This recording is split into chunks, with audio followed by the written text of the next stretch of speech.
Hola, ¿qué tal? Bienvenidos a otra Satchel class. Soy Mr. Castrillón, and today we are going to talk about social media and actually devices that we use at home.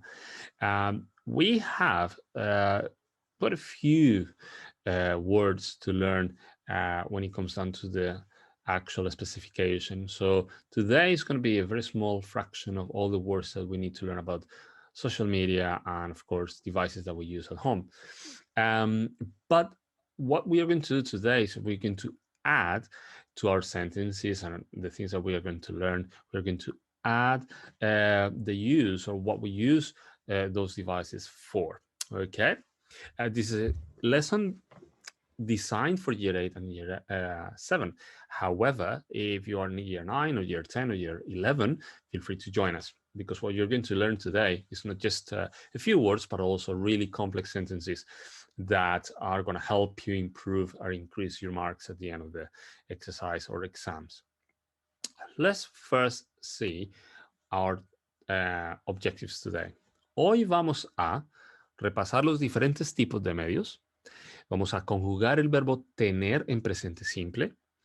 Vamos a decir para qué usamos los medios. Vamos a traducir oraciones y vamos a aprender a usar negaciones dobles. As you can see, lots of things going on today. So hopefully by the end of the lesson, you're going to be able to understand everything that we're going to be doing today. And it's going to be a really good lesson, actually, because we have lots of words and phrases and sentences and really tricky ones that we can actually use in our everyday life.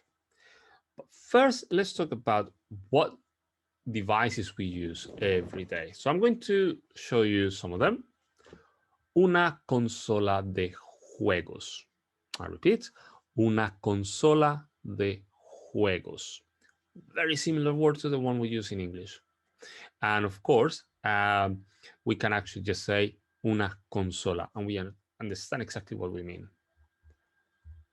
Un ordenador. Un ordenador. Keep an eye. I'm using un, which means that the word is masculine. By the way, ordenador is a word that is being used and that is used in Spain. In South America and Latin America, we say computador or computadora. So if you take a newspaper from Mexico or from Peru or from Argentina or Colombia or Venezuela, you will see or you will read the word computador, computadora, computadores. And that's mainly because we are so close, or we live not so far away from United States. And of course, we get lots of words in English from them. Un equipo de sonido. Un equipo de sonido. Now, for this one, it's a really good word or kind of phrase to remember, mainly because we can use it in lots of short paragraphs when we are describing our house, our room, and so on. Un portátil.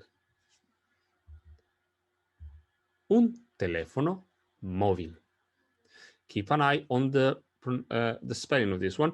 As you can see, or as you remember, mobile phone in English, in British English, is with B, whereas in Spanish we use V. Un teléfono móvil. By the way, I'm going to go back and I want you to check which words out of those are missing tildes, which is the stress that we use in Spain or in Spanish. So let's have a look. Una consola de juegos, un ordenador, un equipo de sonido, un portátil, un teléfono móvil, un televisor. Once again, some of those words were missing tildes, which is the stress that we use in Spanish to emphasize the sound of a vowel or a syllable. Okay, good. So first of all, let's learn tener. Tener in English means to have. And well, we have the pronouns. We have yo, tengo, tú, tienes, él, ella, tiene, nosotros, tenemos, vosotros, tenéis, ellos, ellas, tienen. So really important to remember here, I have the green section, yo, tú, él, ella, nosotros, vosotros, ellos, ellas. Those are the pronouns. And then we have the conjugation of tener. Tengo, tienes, tiene, tenemos, tenéis, tienen. Keep an eye on that spelling. Look at what happens with you, he, she, and they. There is a small change from the E to IE. Okay? We will be talking about tener in other lessons because it's a very useful verb to know. And we'll see different conjugations of it in different tenses, like simple past or future. But the most important thing I want you to remember is that in Spanish, this green pronoun disappears. It goes away. Why? Because when I say tengo, the ending of the word tengo, it's telling me, oh, it is me, it is I the one who's speaking. If I say tenemos, it means we have. If I say they have, then it'll be tienen. So that's really important. Remember that you can use it or you can not use it. Now, the most important thing is, ¿para qué lo usas? So if you have your phone, feel free to take pictures of this section of the lesson, or if you want to write them down. I'm not going to go so fast, so you can take notes of this part of the lesson, because this is why or what we use these devices for. So let's have a look. Para jugar videojuegos, para ver películas. Most people use these devices to play video games or to watch films. Of course, if you have other uses to it, feel free to research and try and work out what or how to say that in Spanish. I also want you to keep an eye on para. It shows that it is a function for something. I use it to play video games. Lo uso para jugar videojuegos. Well, here we've got a computer now, un ordenador. Para hacer los deberes, para revisar mi correo electrónico, para enviar mensajes.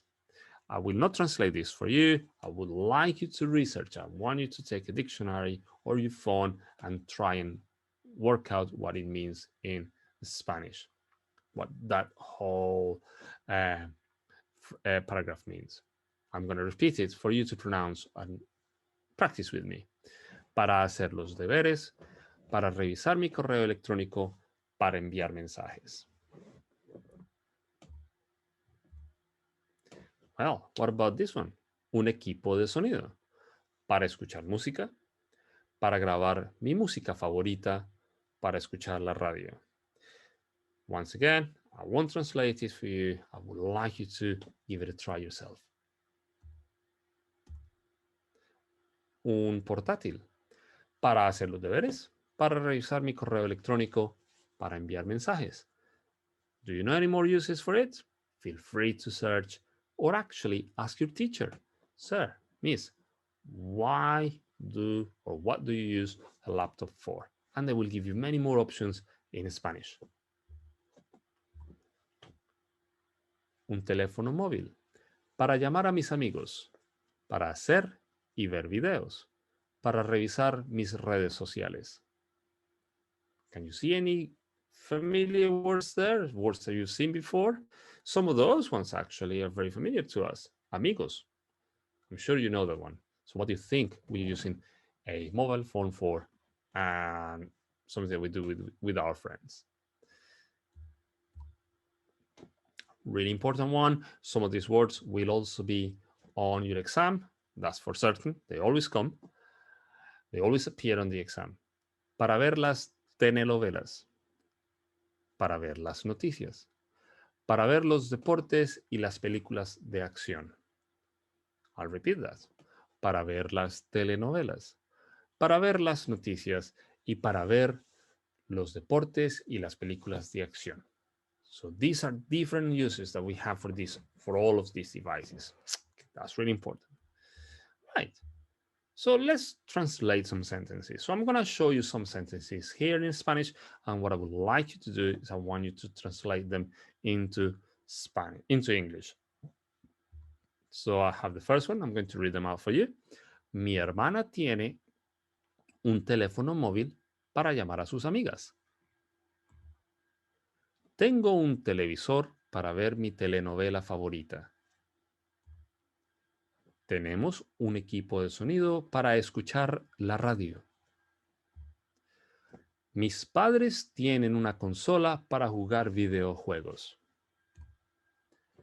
Mi mejor amigo tiene un portátil para hacer los deberes del colegio.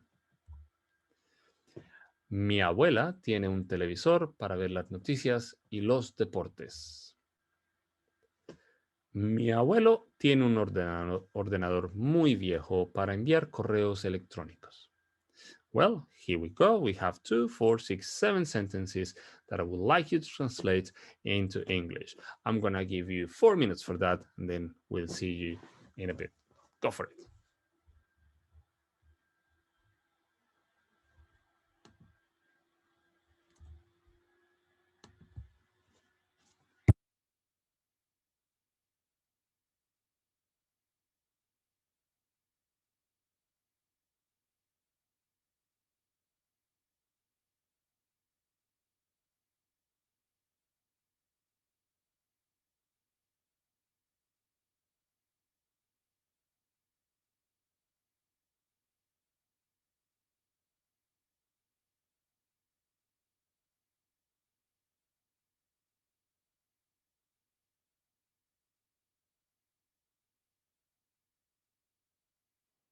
One more minute left.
Hello again. I'm here again. So, how did that go? How many sentences did you manage to translate? I hope you've done all of them. If you didn't finish, or if you didn't actually manage to understand some of them, don't worry. You're learning, and learning and implies a lot of practice and research and trying to find words and everything else. So let's see how you did.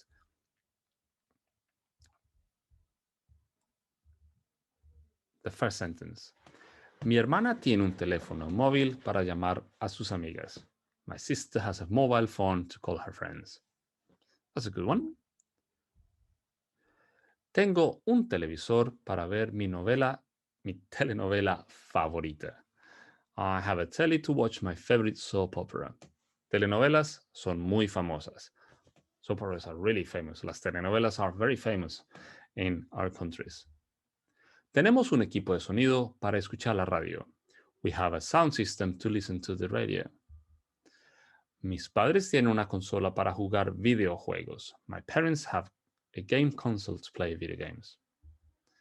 Mi mejor amigo tiene un portátil para hacer los deberes del colegio. My best friend has a laptop to do his school homework. Mi abuela tiene un televisor para ver las noticias y los deportes. My grandmother has a telly to watch the news and sports. Finalmente, mi abuelo tiene un ordenador muy viejo para enviar correos electrónicos. My grandfather has an old computer to send emails. I hope you've done really well with this exercise. Let's move on. What happens if we don't have actually the devices and we want to say we don't have them? But let's say that we don't only have one, but let's say two of those, or three or four. Well, this is a very good opportunity for us to learn some new words, or kind of a very good one to remember. Let's see the first sentence. No tengo un equipo de sonido ni un teléfono móvil. As you can see, I started my sentence with no. I don't have a sound system. Ni un teléfono móvil. Now, there is a new word that maybe you've never seen before. And many year 10s or 11s haven't seen that word before. And it's ni. Ni is double negative. And in English, the translation would be something like this. I don't have a sound system and I don't have a mobile phone.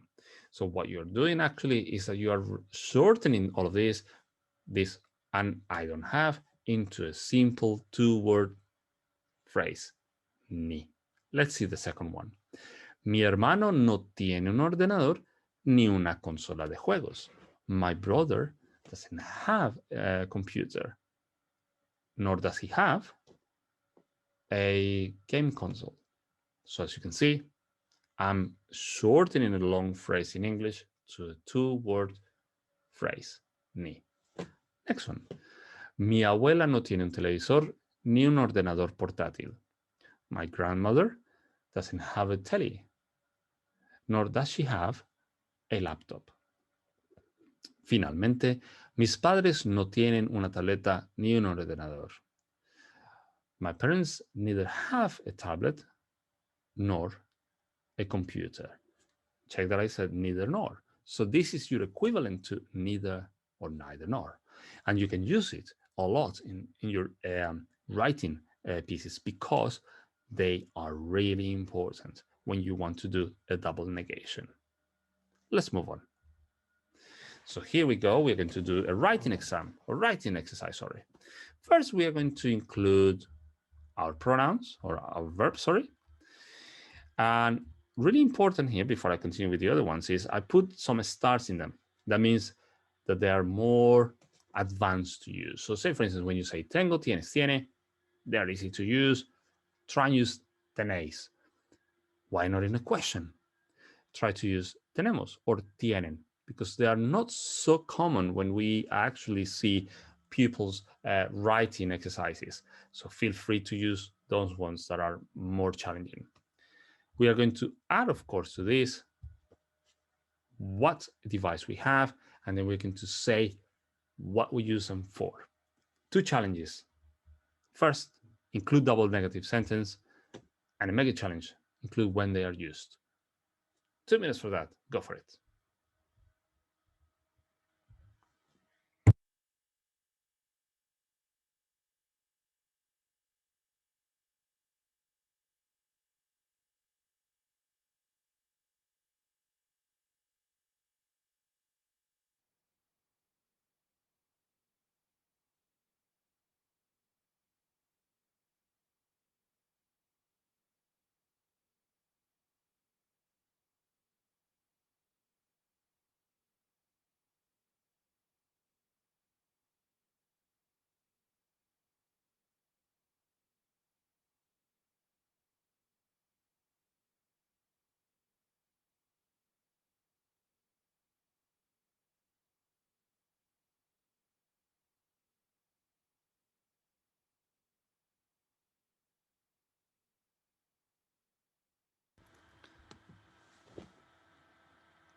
Hola de nuevo. Well, I hope you've written some really good sentences today. Always check with your teacher, ask questions, take a picture of the screen, show it to your teacher, and ask your teacher to help you out with some more complex, beautiful sentences. In the meantime, let's have a look at today's topics. Muy bien. Today you revise different types of devices we use in our everyday life. We conjugated the verb tener in simple present. We said what we use those devices for, but also we translated difficult sentences. Well, that's today's lesson, and I hope you've enjoyed and learned lots of things today. In the meantime, muchos éxitos y hasta muy pronto.